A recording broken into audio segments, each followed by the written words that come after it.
Because no one will think of you badly anymore. No one will say, what? They don't believe in HaKadosh Baruch Hu? Wherever you get your podcasts from, or our own website, prismoftorah.com. This is the Prism of Torah with Rabbi Asaf Aaron Prisman.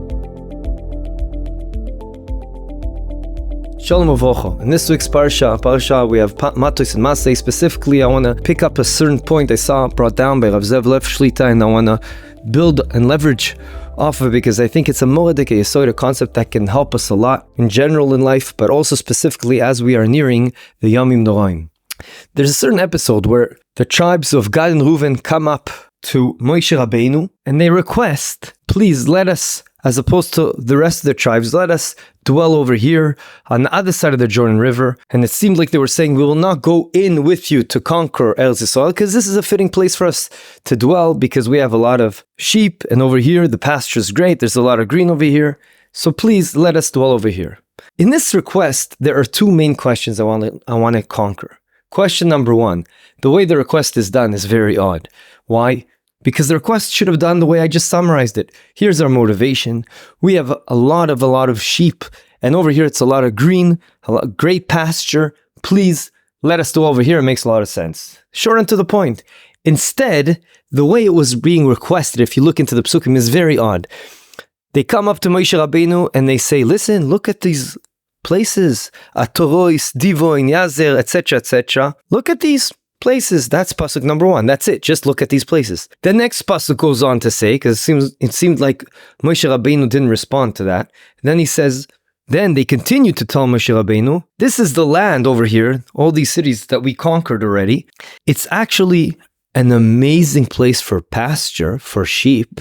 And guess what? Hint, hint. For us, it's great. La'avadecha mikneh. We have a lot of sheep, as you know. At this point, Moshe Rabeinu still does not respond. And they continue to ask, and now they say it the way we'd expect them to say it from the beginning.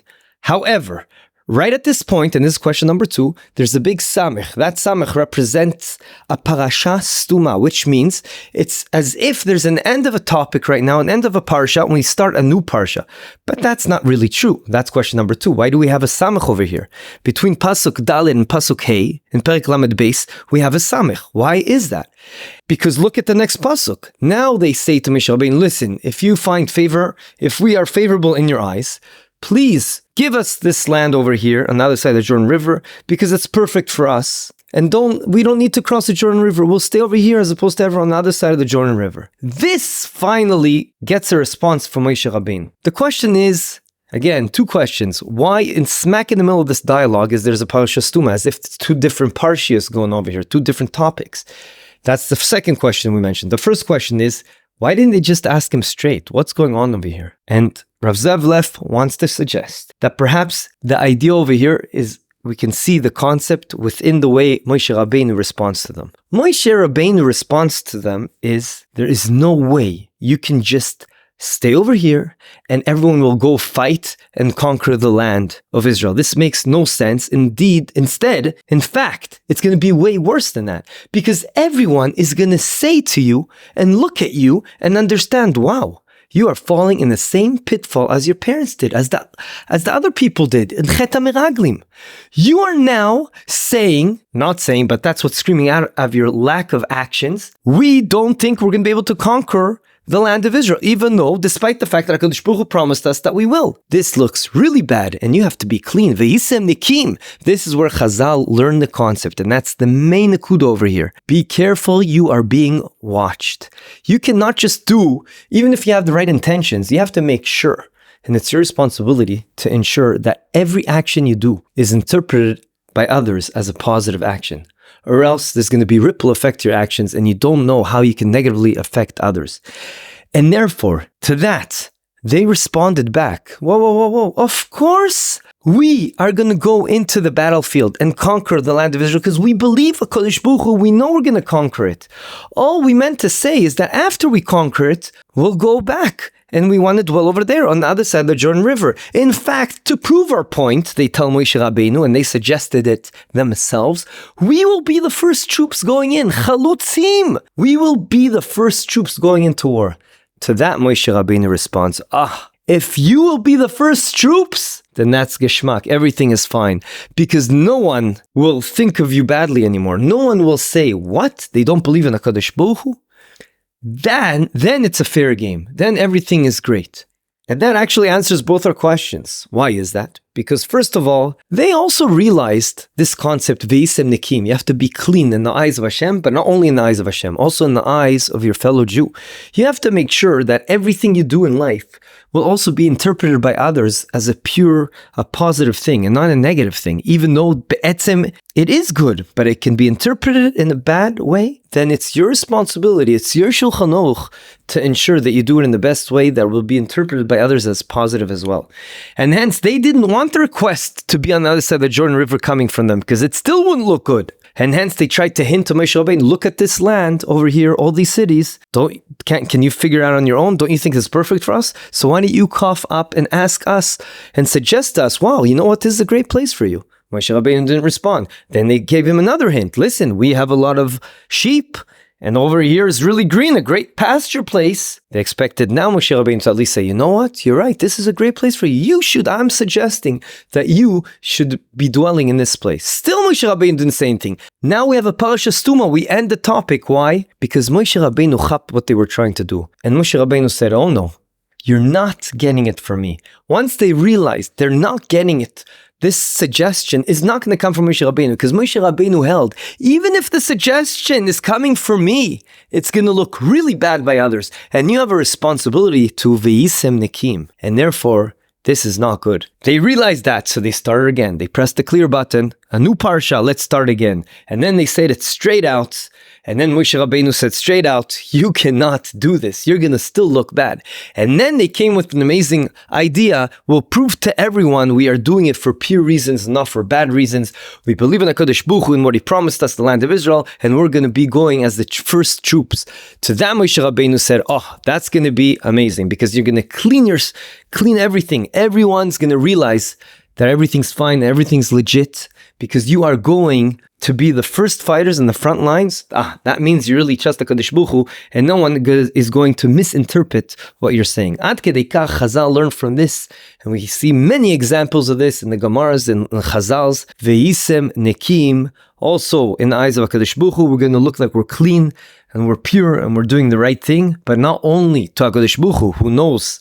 Of course, HaKadosh Baruch Hu knows where we're holding, but as well in the eyes of Am Yisrael, that they'll all know that what we're doing is for the right reason. The concept that's so imperative over here is vehiyusaim nekiyeim.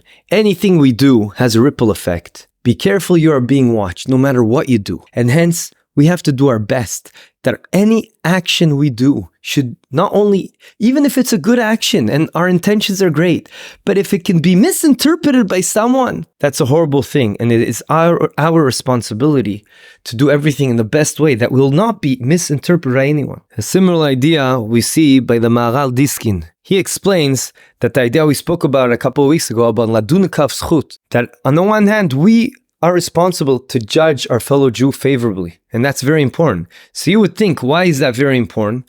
Because we're doing a favor to our fellow Jew, always to look at him, at any action he does in a positive light. But it's way deeper than that, he said. When you're looking at your fellow Jew in a positive light, that in itself will not allow you to become desensitized to negative actions. Because in your eyes, you're not going to see negative actions. It's a protection for you. Behind the scenes over here is the same idea. When I look around me and I don't interpret an action in the wrong way, it doesn't have a negative effect on me. So just like it's my responsibility to favorably judge my fellow Jew, and that also has the ripple effect that I won't be negatively affected and desensitized for negative actions, so too it's the other Jew's responsibility to do his best to make sure there's no room to be misinterpreting his action. And even if it's amazing intentions, that is our responsibility. There's a famous midrash in Vayikra Rabbah. It says, Rabbi Yitzchak said that the Torah teaches us derech eretz. And when one performs a mitzvah, he should perform it with joy. And he goes on to say a couple of examples. If Reuven knew that the Torah would record that he attempted to save Yosef from the brothers, he would have carried him in a totally different way. He would have showed everyone how he's proud of doing it. He's carrying him on his shoulders to run home, etc., etc.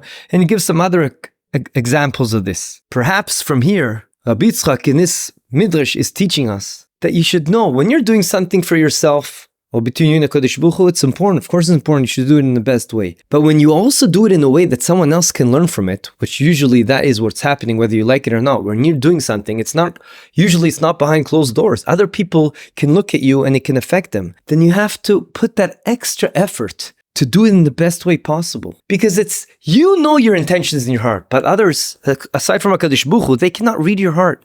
You have to do it in the best way possible that will always also have a ripple effect that affects others. As we said, again, the idea is be careful, you're being watched. Do everything in the best way possible that will be interpreted in a way that they realize you're doing the right thing. When Rav Yitzchak said that Torah teaches us derech eretz, perhaps derech eretz also implies promoting and strengthening society. Any relationships you have with a person's spouse, business, or good character traits, all of these are aspects of derech eretz. Rav Yitzchak's lesson is teaching us to perform the mitzvah and our good acts in such a way that we do it in an incredible fashion with a lot of joy, and that will be the mitzvahs we do will be obvious to others around us, and we can have a ripple effect that will affect others as well. I want to add to this an idea that I think is really emes. We all know the famous pyramid structure, the pyramid scheme. It's also known as MLM, multi-level marketing, where you go into this company and you sell a certain product, whatever the product is. Sometimes they're good products, sometimes it's bad.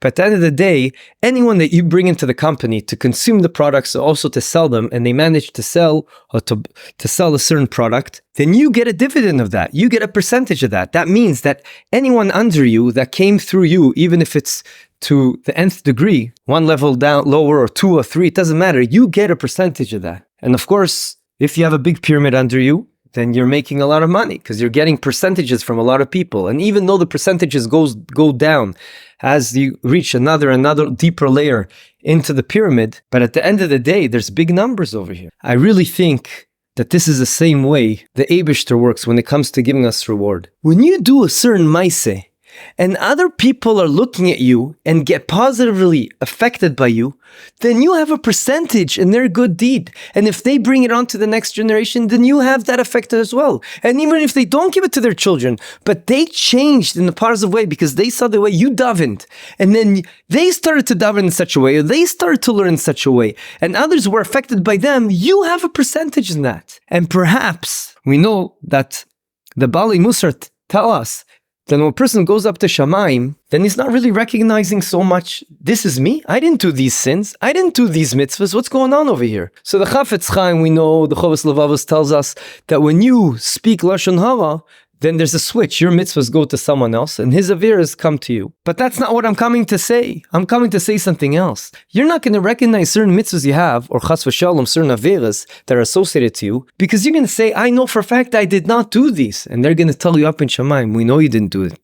But you did something that triggered someone else that caused them to do this. So if you did a mitzvah in such an amazing way that had a ripple effect on someone else, and he did it because of you, you will get percentages of that mitzvah, and hence it is associated to you. I would like to just end off with a Mordecai story that I might have said a while ago, but I think it really brings the point home, and that is, this happened like 6 years ago. Someone came to a shul in Los Angeles. He looked like a foreign Jew. Didn't look like he was practicing mitzvahs. He didn't look so Jewish even. He comes up to the gabbai of the shul. He asks people, who's the gabbai over here? He comes up to the gabbai and he says, are you the gabbai of the shul? And he says, yes. He goes, here's the check for $10 million.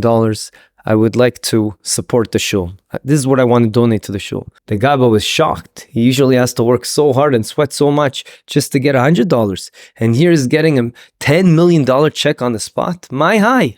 How did this happen? So he asked the other Jew, my high. So the other Jew tells him, I'll tell you what happened. I haven't been practicing Yiddishkeit, but I know I'm a Jew and I feel I'm a Jew, and I felt like I need to come to visit the Holy Land, Eretz Yisrael. So I went on a trip. Part of the trip, I said I have to go to the Koisel. So he went to the Koisel, and over there he saw a Yid davening, pouring his heart out to HaKadosh Baruch Hu.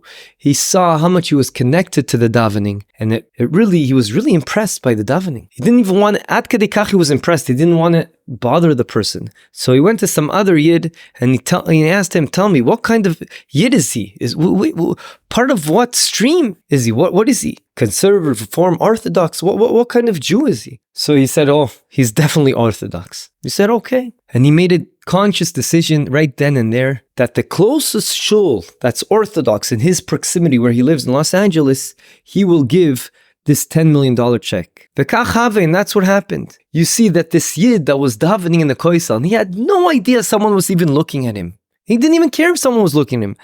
But his effect, the way he was connected to his davening to HaKadosh Baruch Hu at that time had a major ripple effect. And hence, when he goes to Shamayim, I have no doubt, he will have a chelik in that huge mitzvah of supporting that shul mitzvah. And why? He doesn't even know about it. Yiratzon, that will always live our lives in a way that we'll feel and we'll be aware in our conscious mind, even in our subconscious mind, that we're being watched.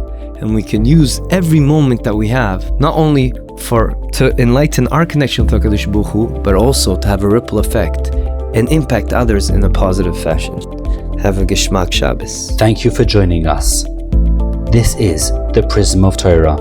Visit our website, prismoftorah.com, where you'll find a full archive of hundreds of past Divrei Torah. Subscribe to the podcast, leave us a review, and don't forget to share with your friends and family. Sponsorship opportunities are available for all of our episodes. Thank you, Yona Vefa, for your recording equipment.